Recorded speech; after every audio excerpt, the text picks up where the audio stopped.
اللہ میری دوڑ تیری طرف ہے، چاہے میرے کام مخلوق کے راستے سے بنا یا براہ راست بنا، میں ان مخلوق اور میں محتاجوں کی پلٹن کے پیچھے نہیں چلتا۔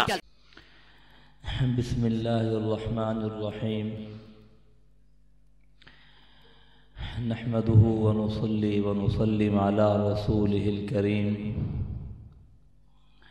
اما بعد، فاعوذ باللہ من الشیطان الرجیم، بسم اللہ الرحمن الرحیم۔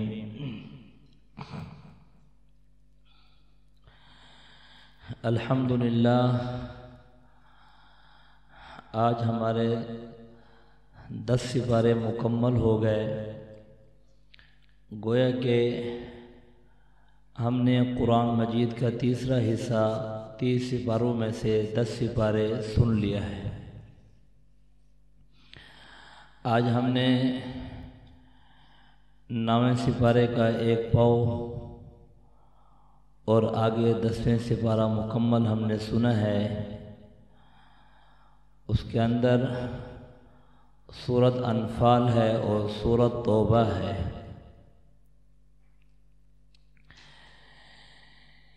یہ جو خلاصہ بیان کیا جاتا ہے، یہ جو چند آیات کا ہے، اللہ رب العزت نے قرآن مجید کے اندر جو معانی اور جو مطالب، جو مفاہیم اس کے بیان کیے ہیں، اگر آدمی وہ بیان کرنا چاہے، آدمی کی زندگیاں ختم ہو جائے، وہ بیان نہ کر سکے۔ یا ہمارے دارالعلوم کراچی کے اندر مولانا شمس الحق افغانی رحمۃ اللہ علیہ شیخ التفسیر تھے۔ وہاں پر لوگ دور دراز سے آتے تھے، ان کے ہاتھ میں وہ کاپیاں اور وہ رجسٹر ہوتے تھے ان کی باتیں لکھنے کے لیے۔ وہ ایک دفعہ فرمانے لگے، میرے پاس 100 کاتب ہوں لکھنے والے، میں ہر ایک کو لکھواتا رہوں گا اور میں تھکوں گا نہیں، وہ میری باتوں کو، اس قرآن کی تفسیر کو وہ نہیں لکھ سکتے۔ جب ان کے اس صدی کے لوگوں کا یہ عالم اور یہ حال ہے کہ اندازہ لگائیں پھر ہمارے بڑوں کا کیا حال ہوگا۔ حضرات اولیاء اکرام، پھر ان سے اوپر جو ہے پھر چلتے چلاتے، پھر تبع تابعین، پھر تابعین، پھر آگے صحابہ اکرام رضی اللہ تعالی عنہم اجمعین، پھر جناب کریم صلی اللہ علیہ وسلم کا تو پھر کیا ہی کہنا، براہ راست قرآن مجید آپ پر اتارا جا رہا ہے۔ یہ جو ہم نے انفال، یہ انفال کا معنی ہوتا ہے، نفل سے ہے، اس کا معنی ہے زائد چیز۔ قرآن مجید میں دوسری جگہ بھی آتا ہے، اللہ تعالیٰ نے ابراہیم علیہ السلام کو جب پوتا دیا تو وہاں پر یہ کہا نافلہ، کہ لگے جو پوتا ہے وہ تو ہے یعقوب علیہ السلام، اسحاق علیہ السلام کے بیٹے کا، وہ ایک زائد چیز ہے، اس لیے کہ آدمی کو اپنے بیٹے کی بجائے اپنے پوتے سے، اپنے اصل رأس المال کی بجائے اپنے نفع سے آدمی کو زیادہ پیار اور محبت ہوتی ہے۔ یہاں پر بھی اللہ نے یہ اس صورت کے اندر اور سورۃ توبہ میں جہاد کے احکامات بیان فرمائے ہیں۔ غزوہ بدر ہوا، اس کو اللہ نے اس صورت میں تفصیل کے ساتھ بیان فرمایا ہے، اور آپ علیہ السلام کی ہجرت کا واقعہ، اس کو بھی اللہ رب العزت نے یہاں بیان فرمایا ہے۔ حضرت عبیدہ بن صامت رضی اللہ تعالیٰ عنہ فرماتے ہیں کہ جس وقت اللہ تعالیٰ نے غزوہ بدر میں فتح عطا فرمائی تو اس وقت صحابہ اکرام رضی اللہ تعالی عنہم اجمعین کے 3 گروہ ہو گئے۔ ایک گروہ نے یہ کہا، وہ جو بیت المال جمع کرنے لگا، ایک گروہ وہ تھا جو حضور صلی اللہ علیہ وسلم کی حفاظت کرنے لگا، اور ایک گروہ وہ تھا جنہوں نے کافروں کا تعاقب اور پیچھا کیا۔ اب یہ 3 گروہ ہوئے۔ اب جو وہ 2 گروہ تھے انہوں نے یہ کہا کہ مال غنیمت کے تو ہم مستحق ہیں۔ جن کے ہاتھ مال غنیمت آیا انہوں نے کہا یہ مال غنیمت تو یہ ہمارے پاس آیا ہے۔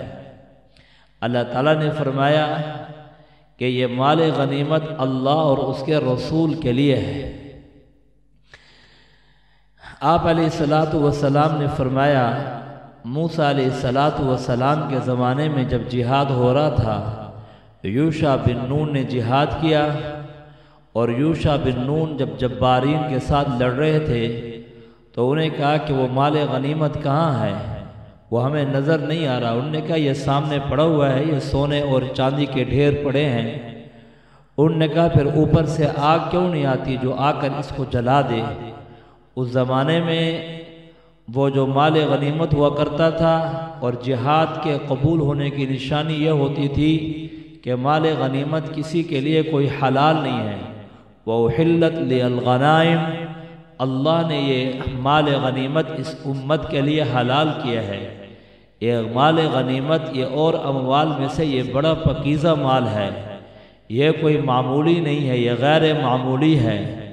یوشع بن نون نے کہا کہ آگ تو آئی نہیں، لگتا ایسا ہے کہ ہمارا جہاد قبول نہیں ہے۔ کہنے لگے کتنے قبیلے تھے لڑنے والے؟ کا 12 قبیلے تھے۔ کہنے لگے ہر قبیلے کے آدمیوں کو بلاؤ اور آ کر میرے ہاتھ پر ہاتھ رکھے۔ ایک قبیلے کا آدمی آیا، اس نے ہاتھ رکھا، پھر دوسرے نے رکھا، پھر تیسرے نے رکھا، ایک کا ہاتھ آ کر چپک گیا۔ یوشع بن نون نے یہ کہا کہ تم نے لگتا ہے کہ خیانت کی ہے اس مال کے اندر۔ کہنے لگے مجھے تو پتہ نہیں ہے، تمہارے قبیلے والوں نے خیانت کی ہے، جاؤ ان سے پوچھو۔ ہاں جب پتہ کیا تو معلوم ہوا 2 آدمیوں نے جتنا بیل کا سر ہوتا ہے اس کے برابر انہوں نے 2 آدمیوں نے اتنا سونا چھپا لیا تھا۔ کہنے لگے آؤ انہیں بلاؤ۔ بلایا گیا، جب وہ سونا ڈالا گیا آسمانوں سے آ گئے اور اسے آ کر جلا دیا۔ اب کہنے لگے یہ جہاد قبول ہو گیا ہے۔ جب صحابہ اکرام نے یہ مال غنیمت جمع کیا اللہ نے اوپر سے قرآن اتارا، انما المؤمنون الذين اذا ذكر الله وجلت قلوبهم واذا تليت عليهم آياته زادتهم ایمانا وعلى ربهم يتوكلون الذين يقيمون الصلاة ومما رزقناهم ينفقون اولئك هم المؤمنون حقا لهم درجات عند ربهم ومغفرة ورزق کریم۔ اللہ نے یہ آیت اتاری۔ ایمان والے تو وہ ہیں جب اللہ کا نام لیا جائے اذا ذکر اللہ وجلت قلوبہم، یہ تصویر نہ بنانا، بالکل اس کو بند کر دو۔ اذا ذکر اللہ وجلت قلوبہم، اب دھیان سے سنیں گے انشاءاللہ اس سے فائدہ ہوگا۔ اذا ذکر اللہ وجلت قلوبہم، انما المؤمنون، ایمان والے وہ ہیں جب ان کے سامنے جب ذکر کیا جائے ایمان والوں کے سامنے اذا ذکر اللہ وجلت قلوبہم، اللہ کا ذکر ان کے دل کانپ اٹھتے ہیں۔ ہاں ایمان والوں کی نشانیاں۔ وَإِذَا تُلِيَتْ عَلَيْهِمْ آيَاتُ، جب ان کے اوپر قرآن مجید کی آیات پڑھی جاتی ہیں آیات زادتہم ایمانا، ان کا ایمان بڑھتا ہے۔ ہاں 2 نشانیاں، وَعَلَىٰ رَبِّهِمْ يَتَوَكَّلُونَ، اور یہ اپنے رب پر بڑا بھروسہ کرتے ہیں۔ انہیں یہ مادی چیزیں ان کی انہیں ضرورت نہیں ہے، انہیں تو رب کا بھروسہ چاہیے۔ یہ اللہ پر بھروسہ کرتے ہیں اور یہ نماز قائم کرتے ہیں، زکوٰۃ ادا کرتے ہیں۔ کہاں یہی پکے مومن ہیں، اولئک هم المؤمنون حقا، اللہ فرمائے لہم مغفرہ، ان کے لیے مغفرت بھی ہے اور ان کے لیے اللہ کے ہاں بڑا عمدہ رزق ہے۔ تم رزق کے پیچھے مت بھاگو۔ اب وہ سارا مال جمع ہو گیا، اللہ کے مال کے جو ہے وَاعْلَمُوا أَنَّمَا غَنِمْتُم مِّن شَيْءٍ فَأَنَّ لِلَّهِ خُمُسَهُ وَلِلرَّسُولِ وَلِذِي الْقُرْبَى وَالْيَتَامَى وَالْمَسَاكِينِ وَابْنِ السَّبِيلِ۔ ایک ہوتا ہے مال فے۔ مال فے وہ ہوتا ہے جو آدمی کو بغیر جہاد کے مل جائے یا کفار اپنی رضامندی سے وہ مال چھوڑ کر چلے جائیں، اسے کہتے ہیں مال فے۔ مال غنیمت وہ ہوتا ہے جو مسلمان جب کافروں سے لڑتے ہیں اور اس سے جو مال حاصل ہوتا ہے اس کی تعریف اسے مال غنیمت کہتے ہیں۔ اللہ نے کہا کہ یہ مال غنیمت اس کے 5 حصے ہیں۔ سب سے پہلے کہا یہ مال دراصل اللہ اور اس کے رسول کا ہے۔ یہ مال غنیمت کس کا ہے؟ اللہ اور اس کے رسول کا ہے۔ پھر آگے بتائے کہ اس کا 5واں حصہ ہے کہ خمس، وللرسول، رسول جہاں چاہیں اس کو خرچ کریں، چاہے مہاجرین میں، فقراء میں، مساکین میں، وابن السبیل، مسافروں کے اندر، جہاں ان کا دل چاہے۔ وہ مجاہد جو زیادہ لڑا ہو اور جس نے آگے جا کر بڑے کرتب دکھائے ہوں، کہنے لگے اس کو انعام کے طور پر دے سکتے ہیں۔ یہ تو رسول اللہ صلی اللہ علیہ وسلم، یہ جو 5واں حصہ یہ بیت المال میں چلا جائے گا، اس کو جہاں بھی اللہ کے نبی خرچ کریں گے یہ آپ کی ثواب دید پر ہے، وگرنہ یہ مال غنیمت تو اللہ اور اس کے رسول کے لیے۔ ساتھ یہ بتایا آپ علیہ السلام نے جس وقت ہجرت کا ارادہ فرمایا، سارے کافر تیار ہو گئے۔ جب تیار ہوئے آپ علیہ السلام کی گرفتاری کے لیے ایک جگہ تھی جسے دار الندوہ کہتے تھے، وہاں سب یہ بیٹھے، ان کا مشورہ ہوا، بڑے بڑے جو رؤساء تھے کفار وہاں بیٹھ گئے، کہنے لگے یہ جو دین ہے یہ ہر روز پھیل رہا ہے، ہم کیسے کریں کہ محمد الرسول اللہ صلی اللہ علیہ وسلم وہ تو نہیں کہتے تھے کہ ہم ان کا یہ پیغام اور ان کی یہ سارے پروگرام اس کو ہم روک لیں اور یہ جو ہے جو پھیلتے جا رہے ہیں ان کا نظام ختم ہو جائے، بالکل یہ دنیا کے اندر نہ رہیں۔ اب جب یہ مشورہ ہو رہا تھا، سارے کے سارے وہاں پر جو کونے مشق لوگ تھے اپنے سر پکڑ کر بیٹھے ہوئے تھے، ہر ایک اپنی رائے دے رہا تھا۔ اتنے میں ایک شیخ نجدی دروازے پر آیا، وہاں پر کھڑا ہو گیا، بوڑھا تھا حقیقت میں وہ شیطان، وہاں آ کر کھڑا ہو گیا اور وہاں پر انہوں نے پوچھا بھی آپ کون ہیں؟ کہنے کہ میں نجد کے علاقے سے آیا ہوں، یہ جو تمہارا مشورہ ہے میں اس کے لیے آیا ہوں، میں بھی یہ چاہتا ہوں کہ یہ محمد یہاں زندہ نہ رہے، نعوذ باللہ، کہ آؤ ہمارے مشورے میں بیٹھو۔ کہنے لگے ابو المختری نے رائے دی، ایک نے رائے یہ دی کہ ایک گھر کے اندر انہیں بند کر دیا جائے، کھانے اور پینے کے لیے نہ دیا جائے، یہ اپنی موت خود مر جائیں گے اور اس کے اندر جو ہے کوئی ان کا پیچھا نہیں کرے گا۔ جب یہ رائے دی تو اس شیخ نجدی نے کہا اس کے ساتھی جو ہے اس پر بڑے فدا ہوتے ہیں، بڑے دیوانہ وار گرتے ہیں پروانوں کی طرح، یہ آئیں گے اور آ کر اسے چھڑا کے لے جائیں گے، یہ تمہاری بس کی بات نہیں ہے، اسے کہیں گرفتار کر لینا۔ اچھا اب دوسرے نے رائے دی، کہنے کہ ایسے کرو پھر یہاں ہم اسے جو ہے دور کسی جگہ پہ لے جاتے ہیں اور وہاں جا کر انہیں چھوڑ دیں گے، یہاں ہمارے علاقے میں نہ رہے، جب ہمارے علاقے میں نہیں ہوگا تو یہاں امن ہو جائے گا۔ تو اس رائے پر وہ شیخ کہنے لگا اگر تم نے چھوڑ دیا، شیخ نجدی نے کہا یہ وہاں جائے گا، اپنی جماعت تیار کرے گا، اس کا جتھا تکڑا اور مضبوط ہو جائے گا، پھر دوبارہ لوٹ کر تم پر حملہ کرے گا، تم میں سے ایک کو بھی نہیں چھوڑے گا۔ اس نے کہا اچھا پھر کیا ہو؟ ابو جہل بولا میرے ذہن میں یہ آتا ہے ہر قبیلے کا ایک ایک آدمی وہ آئے اور آ کر اس کے گھر پر جائے اور جا کر قتل کر دیا جائے، پھر اس کے بنو عبد مناف والے اس کے قبیلے والے یہ کہیں گے اب قصاص ہو، جب مختلف قبائل کے لوگ ہوں گے قصاص کا معاملہ چلے گا نہیں، اب دیت آئے گی تو دیت دینا کوئی مشکل نہیں ہے، ہم دیت دے دیں گے۔ اب انہوں نے یہ منصوبہ بنایا، اذ یمکر بک الذین کفروا، یہ منصوبہ بن گیا، تیار ہو گیا۔ اللہ نے اپنے نبی پر وحی اتاری، اذ یمکر بک الذین کفروا لیثبتوک او یقتلوک او یخرجوک وَيَمْكُرُونَ وَيَمْكُرَ اللَّهُ وَاللَّهُ خَيْرُ الْمَاكِرِينَ۔ اللہ نے کہا اے محمد صلی اللہ علیہ وسلم تمہارے بارے میں یہ فیصلہ ہوگا، جس کا وَاللَّهُ يَعْصِمُكَ مِنَ النَّاسِ، جس کی حفاظت آسمانوں والا کرنا چاہتا ہے، آپ بتاؤ اس کا بال کون بھیگا کر سکتا ہے؟ کس کی طاقت ہے کہ اسے رسوا کر کے دکھائے؟ آسمانوں والا اس کی حفاظت کر رہا ہے، اب جو ہے آپ علیہ الصلوۃ والسلام کو حکم ہوا ہجرت کا، آپ نے اپنی جگہ حضرت علی رضی اللہ تعالیٰ عنہ کو وہاں پر ٹھہرایا۔ یہ میرے پاس لوگوں کی امانتیں ہیں، ہر ایک کو اس کی امانت واپس کر دینا۔ اب یہاں پر آپ جیسے نکلے، آپ نے سورہ یاسین کی یہ تلاوت شروع کی اور آپ نے وَجَعَلْنَا مِن بَيْنِ أَيْدِيهِمْ سَدًّا وَمِن خَلْفِهِمْ سَدًّا فَأَغْشَيْنَاهُمْ فَهُمْ لَا يُبْصِرُونَ، یہ پڑھی اور اپنے ہاتھ میں مٹی لی اور یوں ایسے زوردار پھینکی۔ جب مٹی پھینکی تو ان کے سروں پر، آنکھوں پر گری، اپنی آنکھیں مسلتے رہ گئے، لیکن اس کے باوجود آگے نکل گئے۔ تو ایک آدمی نے پوچھا تم یہاں کیا کر رہے ہو؟ کہنے لگے محمد الرسول اللہ صلی اللہ علیہ وسلم کے انتظار میں ہیں۔ انہوں نے کہا وہ تو تمہارے اوپر سروں پر مٹی پھینک کر چلے گئے، اچھا یہ اندر کون ہے؟ اندر جب دیکھا تو حضرت علی رضی اللہ تعالیٰ عنہ کروٹ لے رہے تھے۔ کہنے لگے واقعہ یہ ان کا جسم معلوم نہیں ہوتا، جہاں پر حضرت علی رضی اللہ تعالیٰ عنہ کے اور فضائل ہیں، یہ اپنی جان کو پیش کر دینا یہ بھی ان کی ایک فضیلت ہے۔ یہاں پر جو ہے، اب یہاں پر دیکھیں سارے مارنے کے لیے تیار ہیں، کس نے بچا لیا ہے؟ اللہ نے بچا لیا ہے۔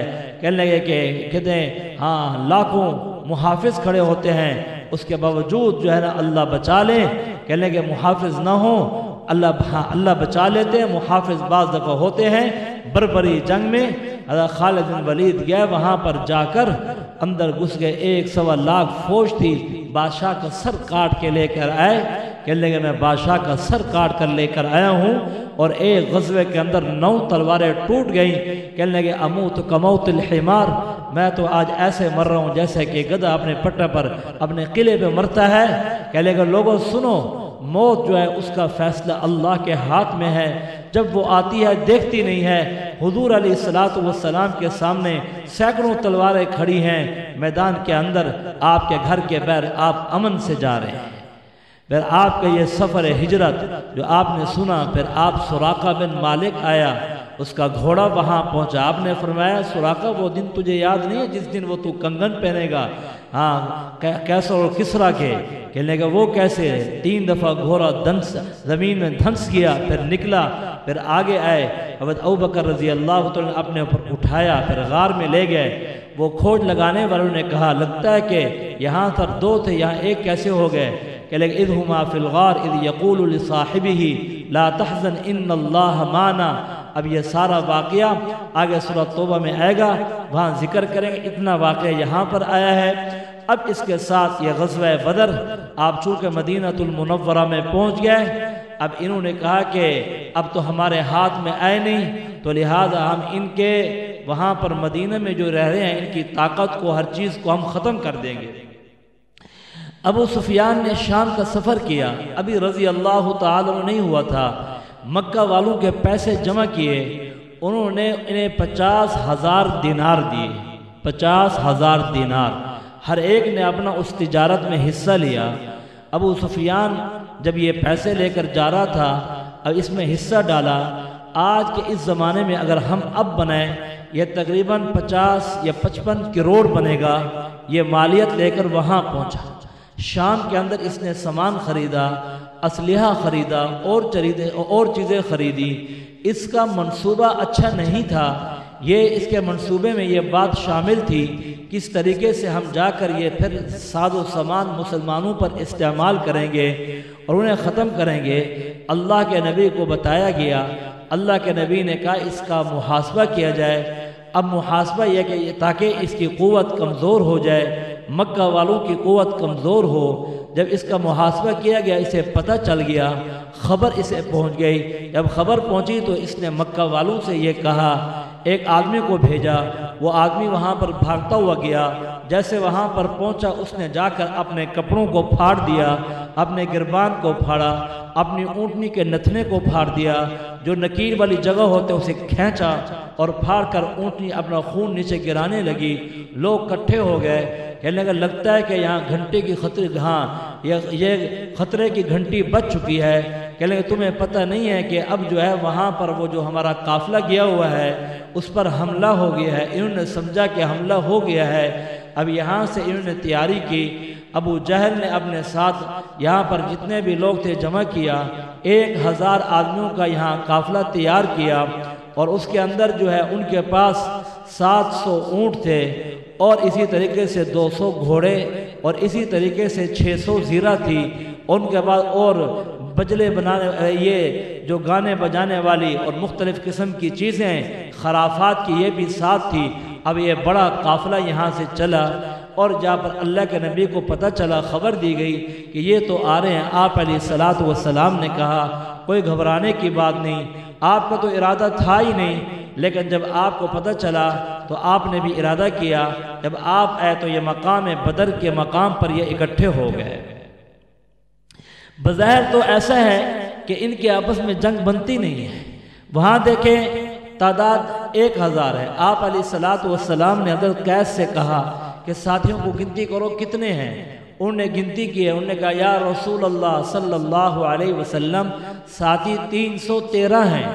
آپ نے فرمایا یہ تو اصحاب طالوت کی بھی تعداد اتنی تھی، جب انہوں نے جالوت کے ساتھ مقابلہ کیا اللہ نے انہیں فتح عطا کی، گھبرانے کی بات نہیں ہے۔ آپ نے یہ کہا، جب وہاں پر پہنچ گئے، اب دیکھا جائے تو تلواریں ان کے پاس 8 ہیں سنا، اور اسی طریقے سے ان کے پاس جو گھوڑے ہیں وہ 70 گھوڑے 2 ہیں، اور ان کے پاس اونٹ جو ہے وہ 70 ہیں، تعداد کے اندر 313 ہیں، اور وہاں پر 1000 ہے۔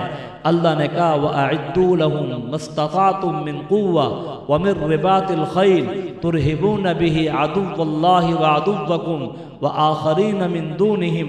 اللہ نے قرآن مجید میں یہاں کہا وَأَعِدُّوا لَهُم مَّا اسْتَطَعْتُم، اے ایمان والو تم اتنی تیاری کرو جتنی تمہارے پاس کیا ہے، طاقت ہے۔ یہ نہیں کہا اللہ تعالی نے وَأَعِدُّوا لَهُم مَّا عَدُّوا۔ آج ہمارا مسئلہ کیا ہے، ہم کیا کہتے ہیں امریکہ والوں سے اور بیر کی دنیا سے، ہم کیا کہتے ہیں کہ بھئی ان کے پاس اتنے ایٹم بم ہیں تو لہذا ہمارے پاس بھی ایٹم بم ہونے چاہیے، ہمارے پاس بھی یہ ٹیکنالوجی ایسی ایسی ہونی چاہیے، ہم ان کے برابر ہو جائیں۔ اب یہ دیکھیں اگر ہمارے پاس بھی 20 ایٹم بم، ان کے پاس بھی 20 ایٹم بم، پھر تو یہ لڑائی ہوئی ایٹم بموں کی، ایمان کی تو کوئی لڑائی نہیں ہے۔ پھر ایمان کے کیا تقاضا ہے؟ اس لیے کہا اللہ نے کہ تمہارے پاس جتنا ہے اتنی تم تیاری کرو، یہ نہیں کہا کہ تم تیاری نہ کرو، ہاں جتنی تمہارے پاس ہے طاقت اس کی تیاری نہ چھوڑو، لیکن یہ نہ سمجھو کہ جتنی وَأَعِدُّوا لَهُم، قرآن مجید کہتا ہے وَأَعِدُّوا لَهُم مَّا اسْتَطَعْتُم، وَأَعِدُّوا لَهُم مَّا عَدُّوا نہیں کہا، وَأَعِدُّوا لَهُم مَّا اسْتَطَعْتُم، جتنی تمہارے پاس طاقت ہے اتنا کر لو بس، باقی اللہ پر چھوڑ دو۔ ہاں یہ نہیں کہا جتنا ان کے پاس ہے تم اتنا کرو، وَأَعِدُّوا لَهُم مَّا عَدُّوا، یہ نہیں آیا۔ اب یہاں پر دیکھیں آپ علیہ الصلوۃ والسلام نے دیکھا جو آپ کو وہاں پر جگہ ملی وہ اچھی جگہ نہیں تھی۔ آپ نے پوچھا ہے ایک صحابی سے، اس کا نام تھا منذر، اس صحابی نے رائے دی اور انہوں نے پوچھا یا رسول اللہ صلی اللہ علیہ وسلم میرے ذہن میں یہ بات آتی ہے کہ یہ جگہ مناسب ہے، اگر آپ پر وحی نازل نہیں ہوئی تو میں یہ رائے دیتا ہوں۔ حالانکہ ایک آدمی ایک موقع پر رائے دیتا ہے نا تو اس کی رائے وہ بڑی اچھی ہوتی ہے۔ اب یہ صحابی اس نے رائے دی، یہی رائے اللہ اور آسمانوں میں اللہ کو، زمین میں اس کے رسول کو یہ رائے پسند آ گئی۔ ابھی اسی صحابی نے پھر دوبارہ رائے دی، حضرت منذر نے، جب اللہ کے نبی کا وصال ہوا کہ ایک امیر ہو جائے مہاجرین میں سے، ایک امیر ہو جائے انصار میں سے، اس پر کہنے لگے کہ تم نے وہاں رائے تو بڑی اچھی دی تھی، تمہاری رائے پر قرآن اتر آیا، یہاں پر تمہاری رائے کیسے ہے؟ بعد دفعہ ایک آدمی کی رائے کسی موقع پر کچھ ہوتی ہے اور کسی موقع پر رائے کچھ ہوتی ہے، آدمی وہی ہے لیکن دیکھیں رائے کے اختلاف کتنا بڑا ہو گیا ہے۔ حالانکہ آپ نے فرمایا تھا الائمۃ من القریش، جو امام ہوگا وہ قریش سے آئے گا، ایک کا فیصلہ ہی فرمایا تھا، امیر ایک ہوتا ہے، دو امیر نہیں ہوتے۔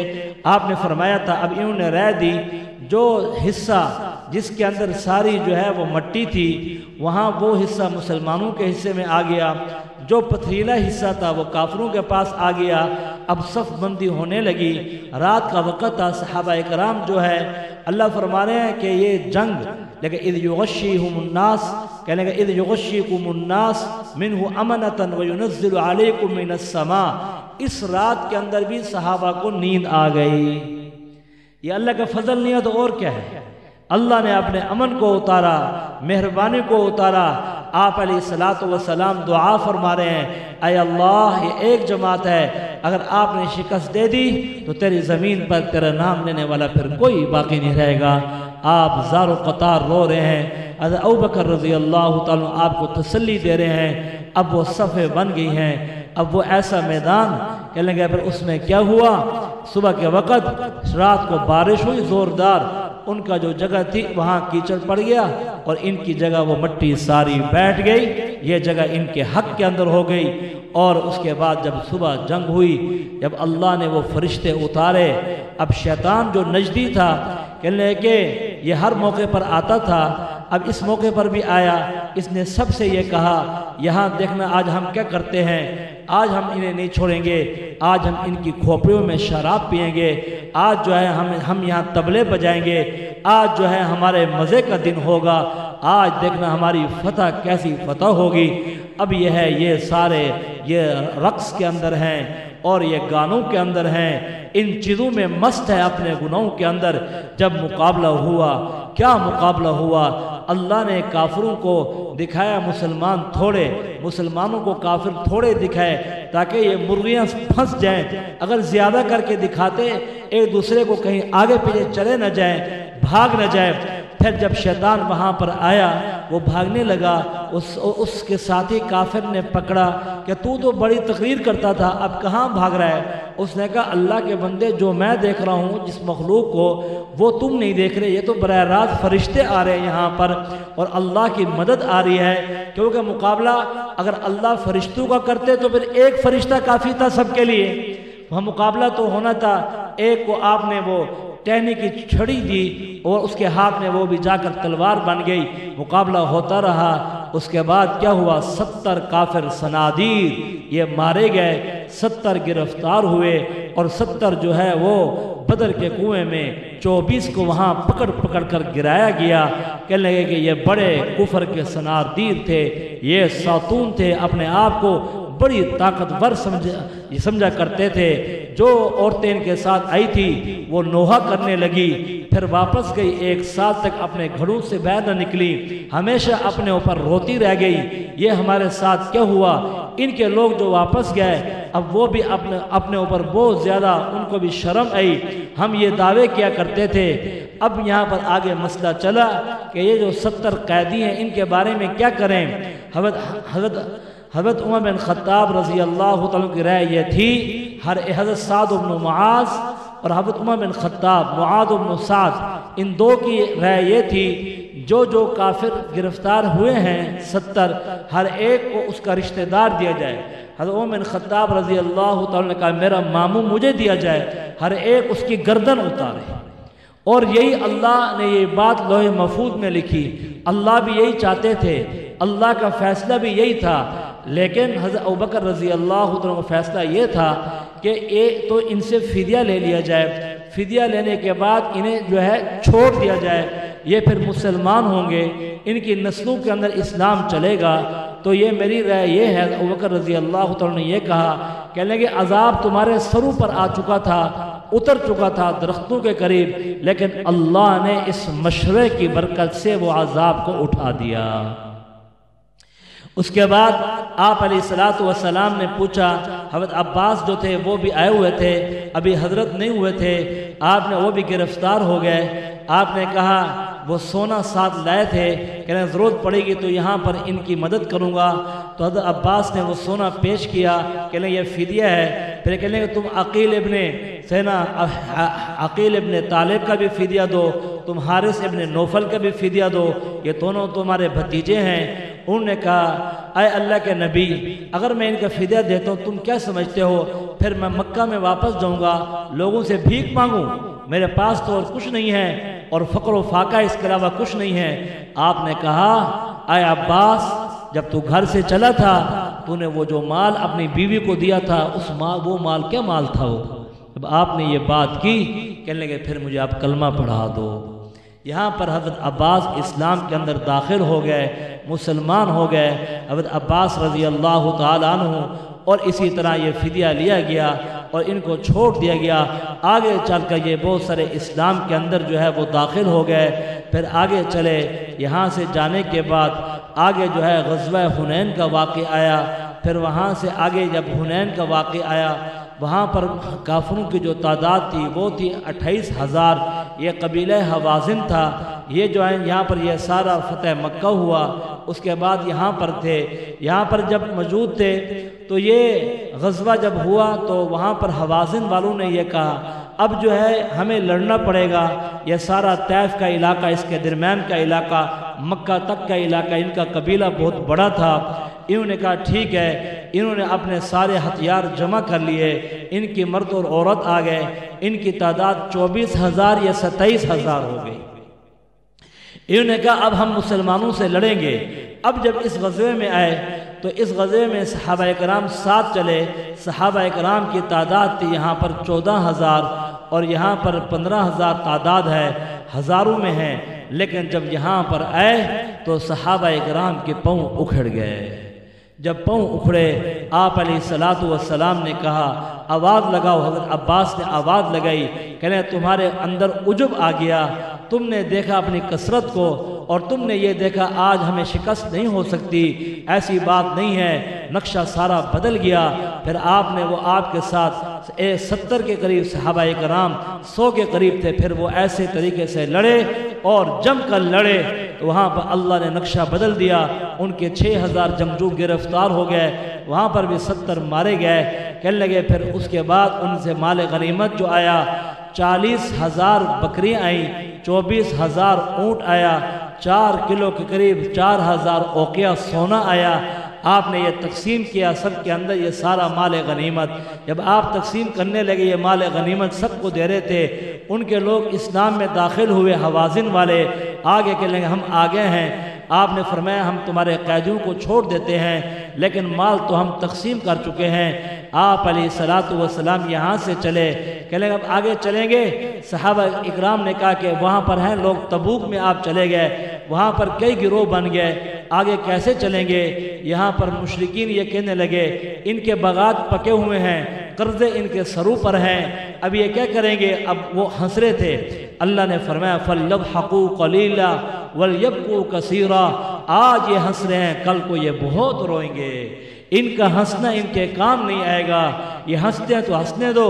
یہ جو ہیں یہاں پر یہ رزق کو چھوڑ کر رازق کو لینے جا رہے ہیں، کیا یہی جائیں گے؟ یہ پچھلے جو غزوات کر کے آ رہے ہیں۔ کہنے لگا اب یہ آگے گئے تبوک کے اندر، اللہ نے جو ہے وہاں پر بھی فتح عطا فرما دی۔ یہ سارے اللہ نے ان 3 واقعات، 3 غزوات کو اللہ نے سورۃ توبہ کے اندر، سورۃ انفال کے اندر بیان کیا، اور درمیان میں اللہ نے ایمان والوں کی صفات بیان کی کہ ایمان والے نہ اپنے قل ان کان آباؤکم و ابناؤکم و اخوانکم و ازواجکم و عشیرتکم و اموال اقترفتموہا، جو مال انہیں پسند ہے اور اسی طریقے سے جو تجارتیں انہیں اچھی لگتی ہیں، اپنے اولاد، اپنے بیٹوں کو، ان چیزوں پر یہ ایمان والے نہیں بیچتے، بلکہ یہ تو اللہ کو دیکھتے ہیں۔ ان کے رشتے جو ہوتے ہیں وہ دینی رشتے ہوا کرتے ہیں، مال اور متاع ان کے لیے کوئی چیزیں نہیں ہیں، ایمان سے بڑھ کر ان کے لیے کوئی چیز نہیں ہے۔ آخر میں اللہ نے منافقین کا ذکر کیا۔ ایک موقع پر آپ نے فرمایا ان منافقین کو یہاں سے نکال دو، 24 کے قریب وہ منافقین تھے۔ اب وہاں پر جو ہے عبداللہ ابن ابی جو بڑا منافق تھا، جب وہ وہاں پر مرا تو اس کے بعد آپ علیہ السلام نے ان کے بیٹے سچے صحابی حضرت عبداللہ نے کہا میرے باپ کا آپ جنازہ پڑھائیں۔ آپ نے جنازہ پڑھایا، اس کے بعد آپ نے اپنا کہا کرتا بھی اتار کر دیں۔ آپ نے کرتا اتار کر دیا، اس لیے کہ انہوں نے بدر کے موقع پر اپنا کرتا دیا تھا، اب یہاں کرتا آپ دے رہے ہیں، آپ بدلہ اتار رہے ہیں۔ یہاں پر سارے آپ کو کہنے لگے جنازہ نہ پڑھائیے، لیکن اس کے بعد قرآن کی یہ آیت اتری وَلَا تُصَلِّ عَلَىٰ أَحَدٍ مِّنْهُمْ مَاتَ أَبَدًا وَلَا تَقُمْ عَلَىٰ قَبْرِهِ إِنَّهُمْ كَفَرُوا بِاللَّهِ وَرَسُولِهِ وَمَاتُوا وَهُمْ فَاسِقُونَ، کہنے یہ پکے کافر ہیں۔ اب حکم آ گیا آپ جنازہ نہ پڑھیے، لیکن آپ کے اس عمل پر خزرج والے اور دوسرے جو منافق تھے، 1000 منافق آپ کے اس اخلاق کریمانہ کی بنیاد پر اس نے ساری زندگی جنگیں لڑی اور نفاق میں رہا، اسلام کے اندر داخل ہو گئے۔ اس کے 1000 ساتھی جو ہے ایمان کے اندر داخل ہو گئے۔ اللہ نے آخر میں فرمایا ہاں ما کان اللہ لیعذبہم وانت فیہم وما کان اللہ معذبہم وہم یستغفرون وما لہم الا یعذبہم اللہ فرما رہے ہیں کہ ہم تمہیں عذاب دے کے کریں گے کیا؟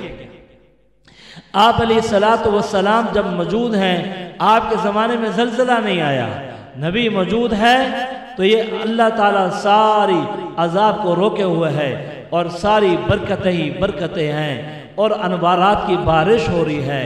آپ علیہ السلام اللہ دنیا سے اٹھا رہے ہیں، اب نبی کا بدل استغفار ہے۔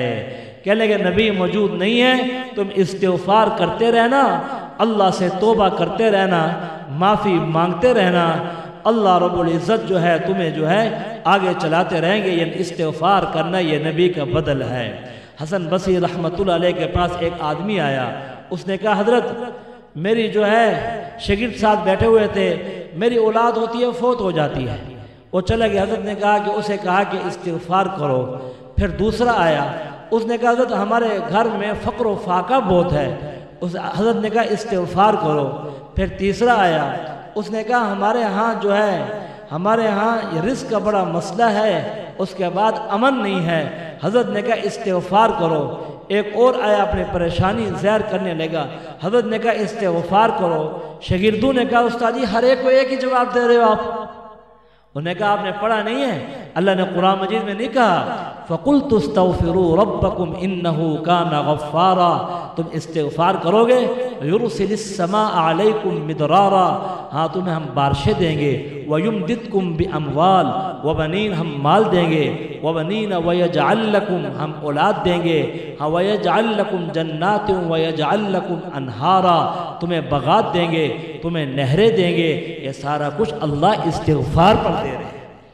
اس لیے ہمیں بتایا گیا ہے کہ آدمی جتنا اللہ سے ڈرتا ہے، استغفار کرتا ہے، ہاں من لزم الاستغفار، استغفار کو کرنے والا کبھی نادم اور شرمندہ نہیں ہوتا۔ جعل اللہ له من كل ضيق مخرجا ومن كل هم فرجا ورزقه من حيث لا يحتسب، اللہ اسے ہر ہم سے، ہر غم سے، ہر پریشانی سے اللہ اسے نکال لیتے ہیں۔ کیا اس سے بڑا کوئی غم ہوگا کہ یونس علیہ السلام مچھلی کے پیٹ میں ہیں لیکن وہاں استغفار کر رہے ہیں، کیا کہہ رہے ہیں انی کنت من الظالمین لا الہ الا انت سبحانک، اے اللہ تیرے علاوہ کوئی الہ نہیں، ہاں آپ کی ذات سراپا پاک ہے، ہاں میں گناہگار ہوں، آپ مجھے نکالیں، آپ ہی راستہ نکالیں گے، آپ ہی نجات دیں گے۔ یہ کلمہ ایسا ہے یہ سینے کے گناہوں کو جلا دیتا ہے، یہ کوئی معمولی کلمہ نہیں ہے بلکہ یہ غیر معمولی کلمہ ہے۔ اس لیے آخر میں استغفار کا بتایا ہے، اور رمضان تو ویسے بھی استغفار کا ہے، قرآن پڑھنا یہ بھی استغفار ہے، یہ آ کر یہاں تراویح پڑھنا یہ بھی استغفار ہے۔ آدمی جب درس کی نیت سے اپنے گھر سے چلتا ہے، اللہ رب العزت ہر قدم پر اسے 700 نیکیاں عطا کرتے ہیں عام دنوں کے اندر۔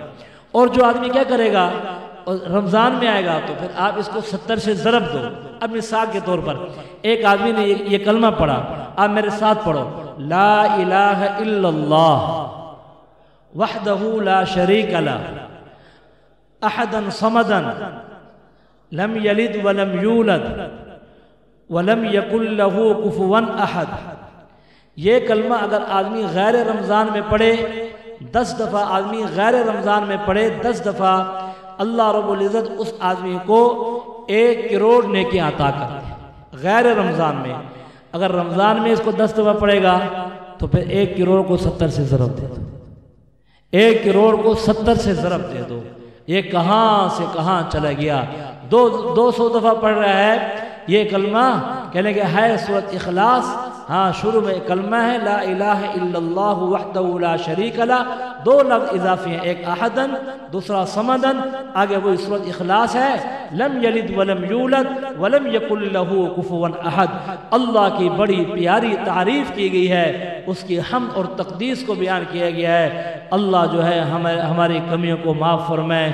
اللہ جتنا رمضان المبارک 8واں روزہ ہے، اللہ تعالیٰ جو ہے یہ قبول فرمائے، جتنی تراویح ہوئی ہیں وہ بھی اللہ تعالیٰ قبول فرمائے۔